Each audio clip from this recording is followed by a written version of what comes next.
2013년 2월 28일 웨키트 시간입니다. 오늘은 마가복음 7장 24절에서 30절까지 말씀을 같이 나누겠습니다.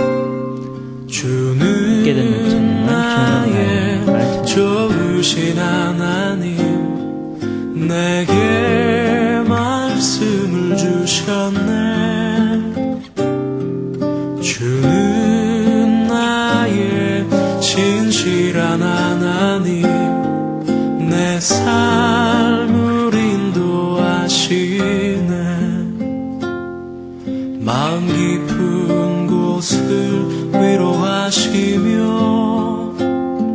나의 눈을 들어 주보게 하시네. 나의 주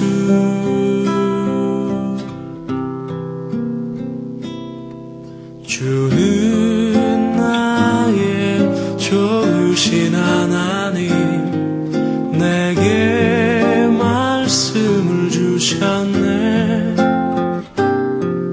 주는 나의 진실한 하나님 내 삶을 인도하시네.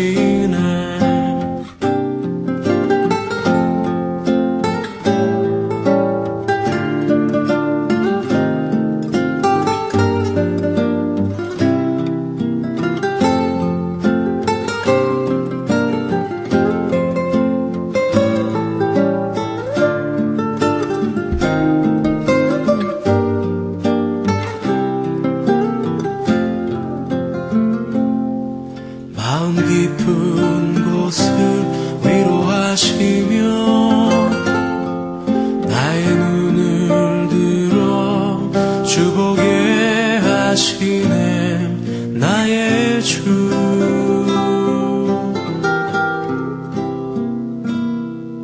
주는 나의 좋으신 하나님 내게 말씀을 주셨네.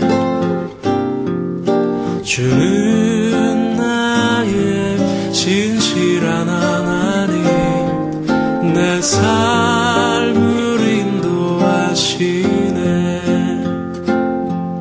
내 삶을 인도하시네. 하나님 아버지 감사합니다. 하나님께서 오늘도 저희들에게 하루를 주시고 또 주님과 함께 하루를 시작합니다. 오늘도 말씀으로 우리를 인도해 주시고 또 우리가 주님의 말씀을 따라 주님과 함께 이 하루를 잘 살아갈 수 있도록 하나님 축복해 주옵소서. 예수님의 이름으로 기도드립니다. 아멘. 같이 나눌 말씀은 마가복음 7장 24절에서 30절까지의 말씀입니다. 마가복음 7장 24절에서 30절 제가 봉독하겠습니다. 예수께서 일어나사 거기를 떠나 두로 지방으로 가사 한 집에 들어가 아무도 모르게 하시려 하나 숨길 수 없더라. 이에 더러운 귀신 들린 어린 딸을 둔 한 여자가 예수의 소문을 듣고 곧 와서 그 발 아래 엎드리니 그 여자는 헬라인이요 수로보니게 족속이라. 자기 딸에게서 귀신 쫓아주시기를 간구하거늘 예수께서 이르시되 자녀로 먼저 배불리 먹게 할지니 자녀의 떡을 취하여 개들에게 던짐이 마땅치 아니하니라. 여자가 대답하여 이르되 주여 올소이다마는 상아래 개들도 아이들이 먹던 부스러기를 먹나이다. 예수께서 이르시되 이 말을 하였으니 돌아가라.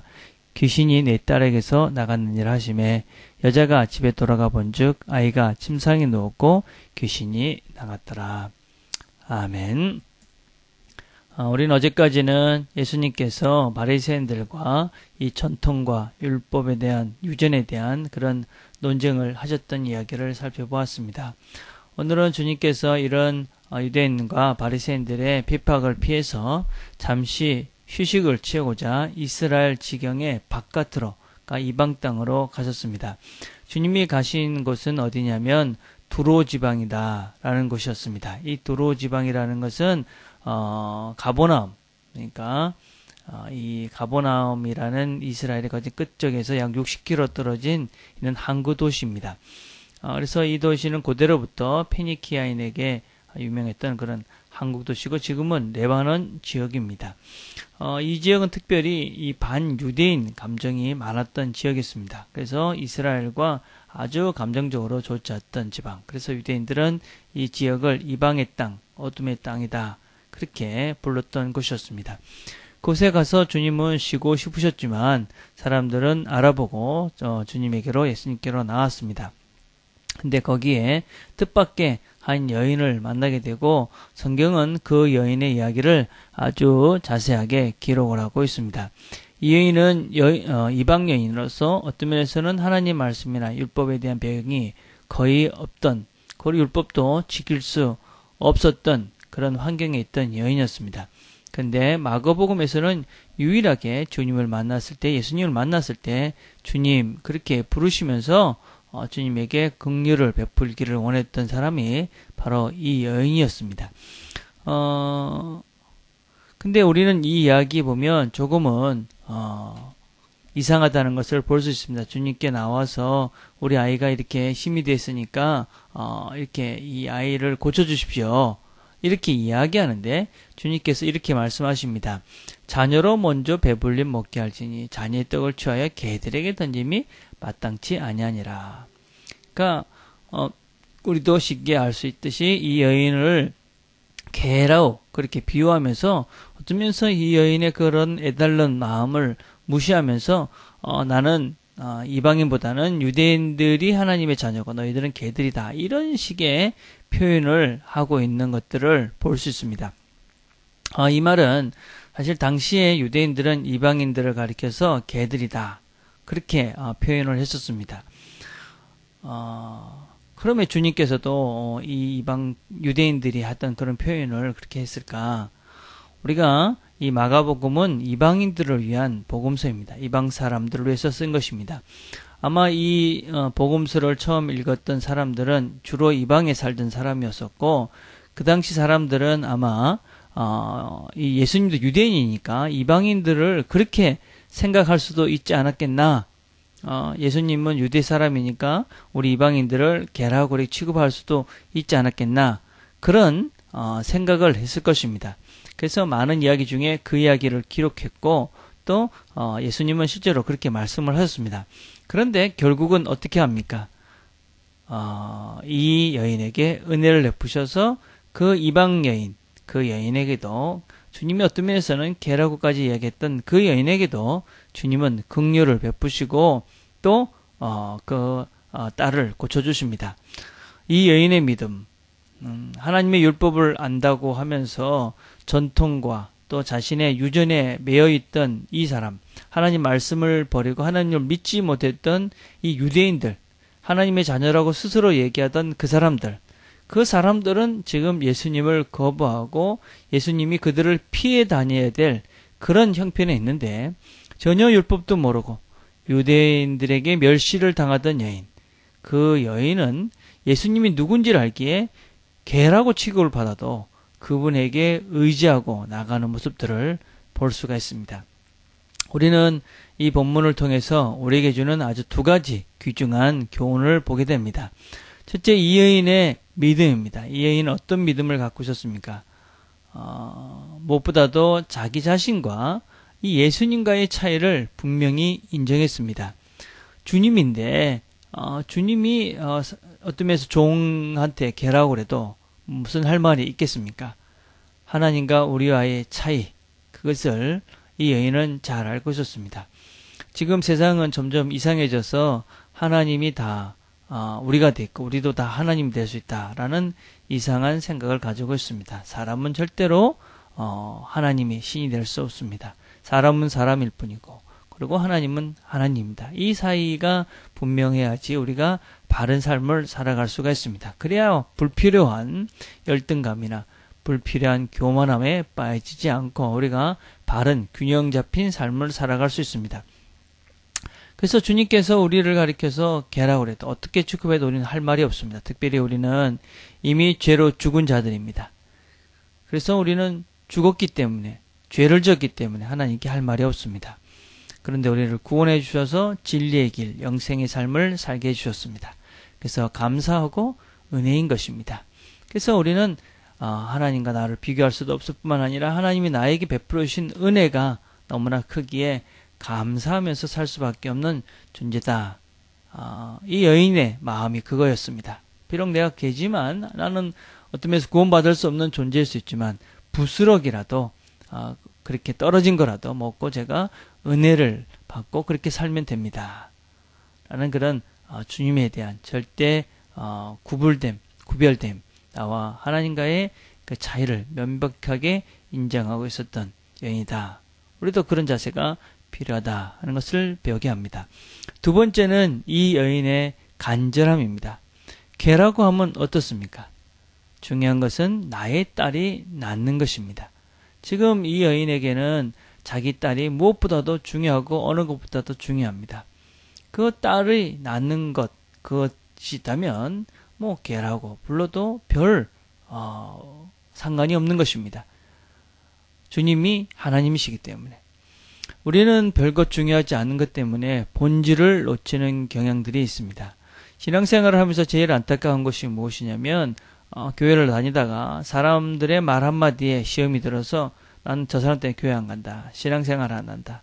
아주 어리석은 사람입니다. 물론 우리가 교회 멤버들 안에서 우리는 조심하고 배려하고 또 다른 사람들이 시험이 들지 않게끔 해야만 합니다. 그러나 사람들이 우리가 다 부족한 존재들이기 때문에 서로에게 상처도 주고 서로의 마음을 아프게 할 때도 있습니다. 그런데 그것 때문에 하나님을 저버린다면 또 신앙생활의 어떤 진리의 길에서 벗어난다면 그것보다 어리석은 사람은 없습니다. 이런 사람은 하나님을 몰라서이기도 하고 또 정말 간절함이 없었기 때문입니다. 내 마음에 하나님에 대한 캄오함, 사모함, 간절함이 없기 때문에 이런저런 작은 시험이 별로 중요하지 않은 그것들 때문에 본질적인 것을 놓치게 됩니다. 이 여인의 이야기는 마가복음뿐만 아니라 마태복음에서도 나오는데 이렇게 칭찬을 해주십니다. 마가복음 15장 28절에는 여자야 내 믿음이 크도다 내 소원대로 되리라. 그렇게 이 여인을 칭찬하시면서 그의 간구가 이루어졌음을 주님께서 선포해 주십니다. 주님께서 크게 칭찬하신 것입니다. 주님께서는 제자들에게 마가복음 4장 40절에서는 너희가 어찌 믿음이 없느냐 하시면서 탄식하셨습니다. 그리고 우리가 그 전에 조금 7장 7절에 보면 이 백성이 입술로는 나를 존경하되 마음은 내게서 멀었도다. 그래서 그들의 불신앙을 책망하고 계셨습니다. 제자들 또 유대인 하나님 말씀을 안다는 자들도 다 하나님을 버렸는데 그리고 멀어져 있는데 이방인 여인은 주님에 대한 믿음이 있었습니다. 그래서 여자야 내 믿음이 크도다. 그런 칭찬을 받았습니다. 우리가 어떤 면에서는 힘들지만 주님께 나가야 될 간절한 그런 기도의 제목이 있다면 그런 소원함이 있다면 그것을 감사하길 바랍니다. 그것이 나와 주님과의 관계를 이어주는 통로, 어떤 면에서는 정말 좋은 그런 연결점이 될 것이고 그것 때문에 내가 주님께 나가서 주님을 의지하게 될 때 나의 삶이 풍성해지고 또한 하나님께서 그것 때문에 나를 칭찬을 하시는 하나님의 칭찬을 들을 수 있는 기회가 될 수도 있다 하는 것을 기억했으면 좋겠습니다. 그래서 우리도 이 수르보게인 여인처럼 주님께 우리 자신을 내려놓고 온전히 비우고 그리고 간절히 주님께 간구할 때에 하나님을 더 깊이 알고 하나님의 칭찬을 듣는 믿음의 자리로 나갈 수 있는 그런 저희들과 우리 모두가 우리 트리니티 가족들이 다 되기를 간절히 바라겠습니다. 기도하겠습니다. 하나님 아버지 감사합니다. 우리에게 믿음을 주셔서 감사합니다. 또 이 이방 여인을 통해서 큰 믿음을 또 가르쳐 주셔서 감사합니다. 우리가 비록 연약하고 또 어떤 땐 주님을 잘 믿지 못해서 또 흔들릴 때도 있지만 이 여인과 같은 믿음을 주셔서 우리가 정말 하나님이 누구신지를 기억하고 우리의 간절히 소원하는 마음을 하나님께 맡기고 내려놓아서 그것을 통해서 하나님을 깊이 알게 되게 하시고 또 하나님의 칭찬을 듣는 우리의 얻어낼 수 있도록 하나님이 기뻐하시는 그런 모습의 자리까지 이르는 우리 모든 트리니티 식구들이 될 수 있도록 하나님 축복해 주옵소서. 예수님의 이름으로 기도드립니다. 아멘. 오늘 우리가 같이 기도할 것은 목요일은 우리 가족들을 위해서 기도하는 날입니다. 여러분의 가족들, 특별히 믿지 않는 가족들 생각하시면서 여러분 간절히 그렇게 기도했으면 좋겠고, 여러분의 아내와 남편과 자녀들, 또 친구들, 주변에 가까운 사람들 생각하시면서 기도하는 시간 가졌으면 좋겠습니다.